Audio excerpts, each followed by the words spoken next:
اللہ چاہتا ہے کہ یہ بندہ اس رینک تک پہنچ جائے. اللہ اس پر آزمائش بھیجتا ہے تاکہ میرا بندہ صبر کر لے تو اس کو وہ مرتبہ عطا ہو جائے. ہائے ہائے، یعنی آزمائش مجھ پر میرے رینک بلند کرنے، میرے درجے بلند کرنے آئی، اور ہائے میری بے صبری کہ میں نے وہ سب ثواب ضائع کر دیا. نہ کریں میرے پیارے اسلامی بھائی. مشکلیں آتی ہیں. اچھا پھر پتہ ہے پرابلم کیا ہے؟ ہمارا ایک اور بڑا ایشو ہے، ہم کسی کو مسکراتا دیکھتے ہیں، کسی کو اچھے کپڑے دیکھ لیتے ہیں، کسی کی بڑی گاڑیاں دیکھ لیتے ہیں، کسی کا بڑا گھر دیکھ لیتے ہیں، ہمیں لگتا ہے یار یہ کتنا مزے میں ہے یار، میں ہی اکیلا پریشان ہوں. یہ آپ کی بھول ہے. ایک بات یاد رکھیے گا، زندگی کی گاڑی مسائل کے پہیوں پر ہی چلتی ہے. امیر کے مسئلے اور ہیں، غریب کے مسئلے اور ہیں. شہرت جس کو ملی ہے نا اس کے پرابلمز اور ہیں، جو غیر معروف ہے اس کے پرابلم اور ہے. زمانے میں ہر کسی کو کچھ نہ کچھ ایشو ضرور ہے. یہ نہ سمجھے کہ یار یہ اتنا مسکرا رہا ہے، کیا پتہ اس مسکراہٹ کے پیچھے کتنے دکھ چھپائے بیٹھا ہے. آپ یقین کریں، بلیو کریں، ایسا نہیں ہے کہ سب لوگ 100% خوشحال ہیں. پرابلم سب کے ساتھ ہوتے ہیں.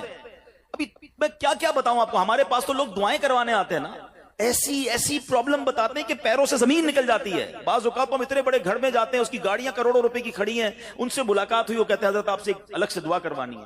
جب وہ بیچارہ اپنا مسئلہ بتاتا ہے نا، ہمیں لگتا ہے یار ہمارا تو غم ہی کچھ نہیں ہے، یہ کتنی بڑی آزمائش سے گزر رہا ہے، کتنی بڑی پرابلم سے گزر رہا ہے. میں آج کی آپ کو مثال دیتا ہوں. ایک ہمارے بہت اچھے بھائی تھے، آج سے کچھ عرصہ پہلے انہوں نے ہمیں ایک ماشاءاللہ پراپرٹی دعوت اسلامی کے لیے بچیوں کے مدرسے کے لیے دی، اور اس کے چند دنوں بعد ان کا وصال ہو گیا. ان کو بیچاروں کو کینسر تھا. میں ان کے گھر پہ دعا کرنے گیا. ان کے بیٹے نے مجھ سے جب گلے لگا نا تو بیٹا رونے لگا. اچھا میں سمجھا کہ بیچارہ اپنے والد کو یاد کر کے رو رہا ہے، ظاہر ہے 16 دن پہلے انتقال ہوا. اندر گئے، دعا کی، اس کے بعد میرے کان میں کہتا ہے کہ عبدالرحیم بھائی اس وقت میری زوجہ ہاسپٹل میں ہے. میں نے کہا کیا ہو گیا؟ کہ میری وائف کو بلڈ کینسر ہو گیا ہے. والد کا کینسر میں انتقال ہوا ہے. اللہ نے بڑا نوازا ہے ان کو، جیولرز ہیں. لیکن میں یقین کریں، میں آپ کو سچ بتا رہا ہوں، میں گاڑی میں بیٹھ کے میں بھی رونے لگا، کیونکہ وہ بندہ جب مجھے چھوڑنے آیا نا پھر میرے گلے لگ کے رو رہا تھا. میں سوچنے لگا یار کتنا دکھ ہے لوگوں کو، اللہ نے کتنی بڑی ہم پر مہربانیاں کی ہیں. اگر مجھے کوئی بڑی بیماری نہیں ہے، میرے بچے میرے ساتھ ہیں، میری فیملی میرے ساتھ ہے، نہیں چاہیے یار دنیا کے سارے اللہ تللے نہ ملے اتنی ساری لگژریز، صحت سے بڑھ کے کچھ نہیں ہے، مگر ہمیں اس کی قدر ہی نہیں ہے، ہمیں اس کی کوئی اہمیت کا اندازہ ہی نہیں. پوچھو ان سے، کروڑوں روپے ہیں مگر علاج نہیں ہو پا رہا، ڈاکٹر بعض اوقات مایوس کر دیتے ہیں. کتنا تکلیف میں ہیں لوگ، اور ہم ہیں کہ چھوٹی چھوٹی باتوں پر بے صبری. صبر تو کریں، اللہ کی رضا پر راضی تو رہیں. میں نے آپ کو خاندان نبوت کا واقعہ سنایا، ارے کھانے کو کچھ نہیں ہے مگر شکوہ نہیں ہے. کاش یہ بات ہمیں سمجھ آ جائے اور ہم ہر حال میں اللہ کا شکر ادا کرنے والے بن جائیں. اور ایک اور میں آپ کو بات بتاؤں، ہم جو دنیا والوں کو بتاتے ہیں نا ہوتا کچھ نہیں ہے اس سے. مت بتایا کرو دنیا والوں کو، صحیح بتاتا ہوں، مت بتایا کرو، اپنے غم مت بتایا کرو، ثواب بھی چلا جاتا ہے. اور بعض اوقات یہ دنیا والے نا ہمارا مذاق بھی اڑاتے ہیں. ہم جب کسی کو اپنا پرابلم بتاتے ہیں نا ہمارے سامنے تو بڑے اچھے بنتے ہیں کہ اچھا ٹھیک ہے میں کرتا ہوں کچھ. بعد میں جا کے دنیا میں باتیں کرتے ہیں، آیا تھا میرے پاس، اس کا یہ مسئلہ ہے، ہاں باتیں بڑی کرتا ہے، بڑی پرابلم میں ہے. کیوں بتاؤں میں دنیا والوں کو؟ وہ نعت کا شعر ہے نا، کسی کا احسان کیوں اٹھائیں، کسی کو حالات کیوں بتائیں. کیوں بتاؤں میں دنیا والوں کو مجھے کیا غم ہے نا. میرے آقا سلامت رہے ہیں، اللہ کے حبیب علیہ الصلوۃ والسلام ہیں، اور رب عز و جل کی بارگاہ ہے، میں ادھر عرض کروں نا. کسی کا احسان کیوں اٹھائیں، کسی کو حالات کیوں بتائیں. آقا تم ہی سے مانگیں گے تم ہی دو گے، تمہارے در سے ہی لو لگی ہے. ہاں اللہ رسول کی بارگاہ میں عرض کیا، ادھر آنسو بہاؤ، نہ بتاؤ دنیا والوں کو. ایک اور کمال کا شعر ہے کہ دنیا والے تو درد دیتے ہیں، دنیا والے تو درد دیتے ہیں، زخمی دل کی دوا مدینہ ہے. تو جب دنیا والوں نے کوئی ہمارا بھلا کرنا بھی نہیں، نہ ان کے ہاتھ میں ہے، شفا دینے والی ذات میرے رب کی، برکت دینے والی ذات میرے رب کی، تو اللہ سے ہی باتیں کرو نا. تو آج سے یہ ذہن بنا لے میرے پیارے اسلامی بھائی، مشکل آنی ہے تو صبر کے ساتھ وہ وقت گزارنا ہے، اللہ کی رضا پر راضی رہنا ہے. وہ بڑا کریم ہے، وہ اپنے غیب کے خزانوں سے آپ کو عطا فرمائے. توجہ بیان کی طرف رکھیے گا.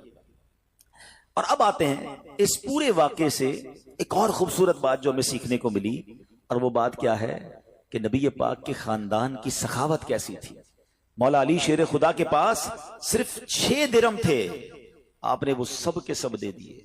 مگر آج حال یہ ہے کہ لوگ اپنی زکوٰۃ ادا نہیں کرتے. آج زکوٰۃ لوگوں کو بھاری پڑنے لگ گئی ہے. جب کیلکولیٹ کرتے ہیں کہ جناب کروڑوں روپے زکوٰۃ، تو اس کے بعد ان کو بھاری لگتی ہے. نہ کریں ایسا. یہ زکات مال کا میل ہے، اور اگر یہ مال کا میل آپ کے مال سے جدا نہ ہوا تو یہ آپ کے مال کو بھی میلا کر دے گا۔ ایک بات یاد رکھیے گا، سرکار دو عالم صلی اللہ تعالی علیہ وسلم کا یہ فرمان ہے، اپنی زکات ادا کر کے اپنے مال کو مضبوط قلعوں میں قید کر لو۔ اگر میں اور آپ چاہتے ہیں نا کہ میری آپ کی پراپرٹی سیکیور رہے، ہمارے مال و اسباب سیکیور رہے، تو حدیث پاک میں تو فارمولہ موجود ہے کہ اپنے مال کو زکات دے کر مضبوط قلعوں میں قید کر لو۔ لیکن یہاں زکات دینے کے لیے تیار نہیں لوگ، لمسم نکال دیتے ہیں، کیلکولیٹ نہیں کرتے۔ یاد رکھیے یہ مال ہی عذاب بن جائے گا اگر آپ زکات پوری ادا نہیں کرتے۔ اگر ہمارے پاکستان میں سارے سرمایہ دار کچھ نہ کریں، اپنی زکات پوری ادا کر دیں، سارے زمیندار اپنی زکات پوری ادا کر دیں، آپ اپنی آنکھوں سے دیکھیں گے کہ غربت کتنی جلدی ختم ہوتی چلی جا رہی ہے۔ میں نے ایک بار کیلکولیشن کی، ذرا سنیے گا۔ پاکستان زرعی ملک ہے، ٹھیک ہے، اور اس کی زراعت کی جو کیلکولیشن ہے وہ انٹرنیٹ پر موجود ہے، you can search your self. آپ چیک کر لیں کہ 2023 میں پاکستان کی ٹاپ 20 کراپس کون کون سی ہوئی ہیں، آپ انٹرنیٹ پر خود ڈھونڈ لیں، آپ کے سامنے اس کراپ کی کیلکولیشن بھی آ جائے گی کہ اتنے ملین ٹن، اتنے جناب کروڑ کے جی جو ہے وہ گندم ہوا، تو کاٹن ہوا، تو فروٹس ہوئے، تو شوگر ہوئی۔ پاکستان کو اللہ نے بڑا نوازا ہے۔ شریعت کا حکم کیا ہے؟ جس اللہ رسول کی ہم بات کر رہے ہیں، جس اسلام کو ہم نے قبول کیا ہے، شریعت کا حکم یہ ہے کہ اگر آپ کی فصل اگتی ہے تو اس فصل میں اگر بارش کا پانی ہے اور آپ اپنا پانی پرچیز نہیں کر رہے اور صرف بارش سے آپ کی فصل اگ رہی ہے، تو جتنی فصل اگی 10% عشر کیا کہتے ہیں 10ویں حصے کو، وہ آپ نے نکال دینا ہے اللہ کی راہ میں، وہ غریبوں کا حق ہے، وہ زکات ہے زمین کی۔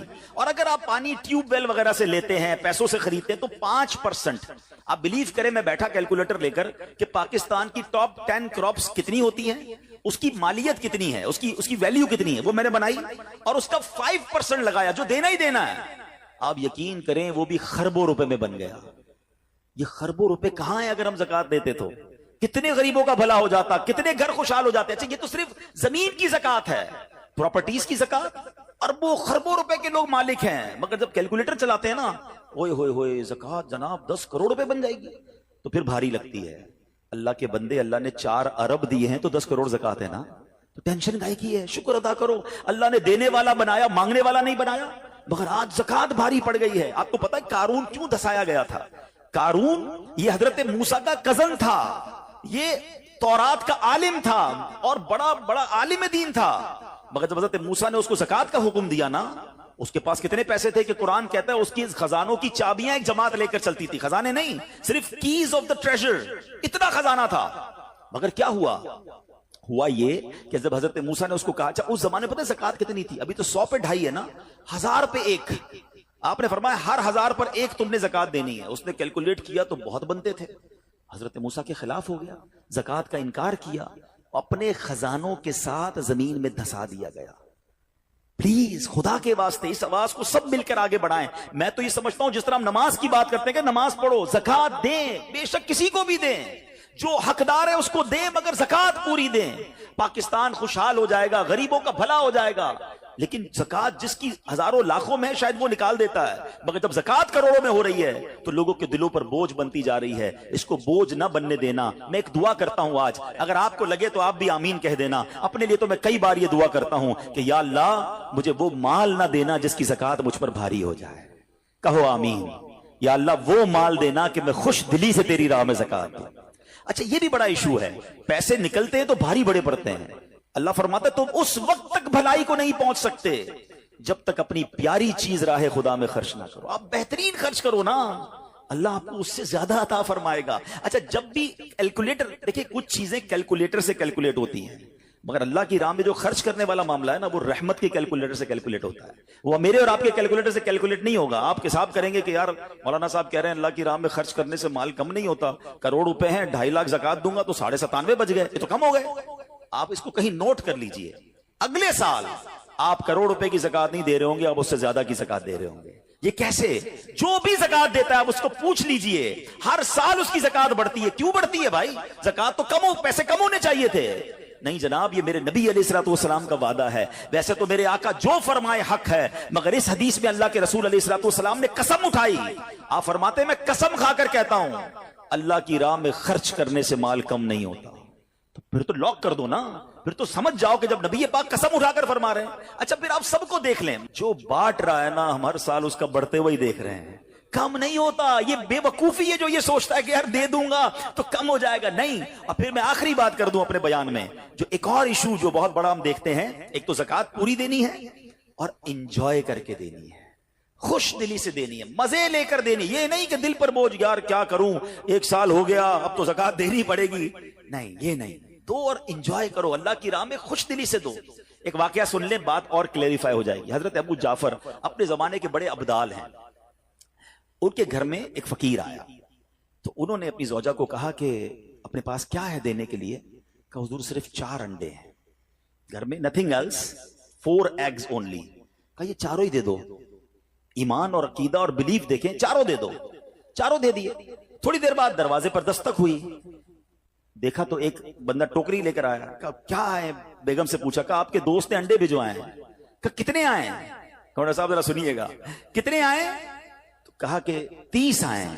کہا 30 کس حساب سے آئے؟ ہم نے تو 4 دیے تھے نا. اب ایمان, ان کا عقیدہ اور ان کا بلیف دیکھیں. کیا 4 دیے تو 40 آنے چاہیے تھے. ایک کا 10 اللہ کا وعدہ ہے نا. تو کہا حضور آئے تو 40 ہیں مگر 10 انڈے ٹوٹے ہوئے ہیں. تو آپ نے اپنی زوجہ سے پوچھا کہ سچ بتاؤ جو تم نے 4 دیے تھے اس کی کنڈیشن کیا تھی؟ کہ حضور بات یہ, جب میں نے 4 دیے تھے نا اس میں بھی 3 ثابت تھے, ایک ٹوٹا ہوا ہی تھا. یہ فارمولہ آج یاد کر لو, پورے دو گے پورے ملیں گے, ٹوٹے دو گے ٹوٹے ملیں گے. اب آپ چیک کیجئے کہ جب اللہ کی راہ میں خرچ کرنے کی باری آتی ہے, میں اپنا مال دل سے نکلتے ہوئے دکھ ہو رہا ہے یا خوشی ہو رہی ہے, بہترین دے رہا ہوں یا بچانے کی کوشش کر رہا ہوں. ہمیشہ یاد رکھیں, ہم اللہ کی راہ میں خرچ کرتے ہیں, ہمارے پیسے نہیں پہنچتے وہاں پر, وہاں نیت پہنچتی ہے. اب مجھے بتاؤ نا یار, ہم اپنے لیے خرچ کرتے ہیں بہترین کھانا, بہترین لباس, اور غریب کو دینا ہے تو بچا ہوا لیفٹ اوور. اب اچھا اب میں کہتا ہوں 100 بندوں کو نہیں کھلا سکتے, نہ کھلائیں, 2 کو کھلائیں, اچھا کھلائیں, کوئی بات نہیں. آپ کسی کے دل میں خوشی تو داخل کریں. اپنے گھر والوں کے لیے لباس خرید لیں, 2 غریب بچوں کے لیے ویسا ہی لباس خرید لیں, پھر دیکھیں آپ کو کیسی برکتیں ملتی ہیں. تو ہمیں اس بار یہ ایک انداز اختیار کرنا ہے کہ ہم نے اللہ کی راہ میں بہترین خرچ کرنا ہے. اس کو ہمیں غلطی کیا کرتے ہیں, فطرے کی. جو فطرے کی جو بات ہے اس میں آپ کو ایک بات بتاتا ہوں. فطرہ حدیث پاک میں 4 قسم کا بیان ہوا ہے, گندم کا, جو کا, کشمش کا اور کھجور کا. ٹھیک ہے, لیکن ہم بچپن سے سن رہے ہیں, جب بھی فطرے کی باری آتی ہے ہم پہلے 50 روپے تھا وہ دے دیا, 100 دے دیا, 200 دے دیا, 300 دے دیا. ہمیں یہ پوری حدیث یا تو ہم نے پڑھی نہیں تھی یا ہمارے ذہن میں نہیں تھی, مگر حدیث پاک میں 4 قسم کا فطرہ بیان ہوا ہے. غریب آدمی گندم کا فطرہ دے دے کوئی بات نہیں, مگر جو روزانہ بہترین افطاری کر رہا ہے, بہترین کھانے کھا رہا ہے, سچ بتاؤ اس کو کون سا فطرہ دینا چاہیے؟ میری افطاری روز اجوا کھجور سے ہے اور عید والے دن میں گندم کا فطرہ دے آتا ہوں. ہمیشہ یاد رکھے, اچھا خرچ کرے نا. اس بار فطرہ جس کو اللہ نے جیسا نوازا ہے, غریب آدمی کے لیے بات نہیں کر رہا, جس کو نوازا ہے رب نے. کیا ہم کبھی ایسا کرتے ہیں کہ عید کی شاپنگ کے لیے جائیں, دکاندار سے کہیں کہ یار جو کپڑا سب سے سستا ہے وہ نکال دو, سب سے سستے جوتے نکال دو, میں نے عید پڑھنی ہے. بہترین چاہیے, اپنے لیے بہترین لینا ہے, اللہ کی راہ میں لوئسٹ والا فطرہ دینا ہے. خود غور کریں, خرچ کیجئے گا, دل سے کریں, اللہ اور نوازے گا. اور یہ تو وقت ہے لوگوں کو بانٹنے کا, یہ وقت ہے مسلمان بھائیوں کا ہاتھ پکڑنے کا, غریبوں کی مدد کرنے کا. کسی کی افطاری اچھی کر دیں, کسی کی سحری اچھی کر دیں, کسی کو لباس دے کر اس کی عید اچھی کر دیں. نہ جانے کس کی دعا کے صدقے آپ کا بیڑا پار ہو جائے گا. تو اے میرے پیارے اسلامی بھائیوں, جو میں نے مولا علی شیر خدا کرم اللہ تعالی وجہ الکریم اور ان کے خاندان کا واقعہ سنایا, اس میں میسج ہی یہ تھا کہ سخاوت اس کو کہتے ہیں. یہ ہے اللہ کی راہ میں خرچ کرنا جو کیسے بلاؤں کو اور بیماریوں کو دور کرتا ہے.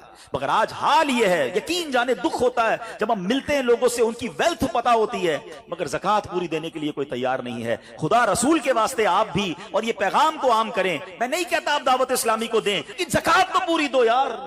یہ وہ مال ہے جو آپ مارے جاؤ گے, یہ مال آپ کے لیے عذاب کا باعث بن جائے گا. اور واللہ میں 2-4 دن پہلے ایک بزنس مین کے پاس گیا, بعض اوقات ہمیں بزنس مین بھی سکھا رہے ہوتے ہیں. کیا کمال کی اس نے مجھے بات کہی, وہ کہتا ہے عبدالحبیب بھائی میرا یہ پیغام ذرا بزنس کمیونٹی تک پہنچائیے گا کہ جو زکوٰۃ نہیں دیتے نا اور جو خرچ نہیں کرتے, ان کو پتہ ہی نہیں ہے وہ کتنا بڑا لاس کر رہے ہیں. میں نے بانٹنا شروع کیا ہے, میرے مال میں ایسے برکت آئی ہے, میں خود حیران ہوں. میرے سامنے ڈیل ہوتی تھی وہ مجھے نظر نہیں آتی تھی, میں ادھر اللہ کی راہ میں صدقہ کرتا ہوں, ایسا لگتا ہے آنکھوں سے پردہ اٹھتا ہے میرا کام ہو جاتا ہے. تو ان کو بتائیے آپ اپنا خود نقصان کر رہے ہیں اللہ کی راہ میں خرچ نہ کر کے. تو یہ ڈیوٹی ہے. بچپن سے سنا تھا اسلام کے 5 پلر ہیں, توحید, روزہ, نماز, حج اور زکات. ہم زکات کو تو ایسے اگنور کر بیٹھے ہیں کہ جناب دے دی اپنی مرضی سے, کوئی 5 لاکھ دیتا ہے, کوئی 10 لاکھ دیتا ہے, زکات کس کو جاری ہے یہ بھی نہیں سوچ رہے کہ میری زکات کا یہ مستحق ہے کہ نہیں, میں جس آرگنائزیشن کو دے رہا ہوں اس کے پاس کوئی زکات ادا کرنے کا صحیح فارمولا ہے کہ نہیں, یا میں جس بندے کو دے رہا ہوں وہ زکات کا مستحق ہے کہ نہیں. بس سر سے ایک بوجھ اتارنا ہے, لم سم اماؤنٹ دے دینی ہے. یہ نہیں چلے گا. خدا را یاد رکھیے زکات پوری کیلکولیٹ کرنا بھی آپ کی ذمہ داری ہے اور صحیح مستحق تک پہنچانا بھی آپ کی ذمہ داری ہے. اور آپ بلیو کریں جس دن آپ نے یہ کام کر لیا آپ ملٹیپلیکیشن دیکھیں گے, آپ اپنے غم اور اپنی پریشانیاں دور ہوتے ہوئے دیکھیں گے. میں رب کریم سے دعا کرتا ہوں اللہ ہمیں دل کھول کر اپنی راہ میں خرچ کرنے کی توفیق عطا فرمائے.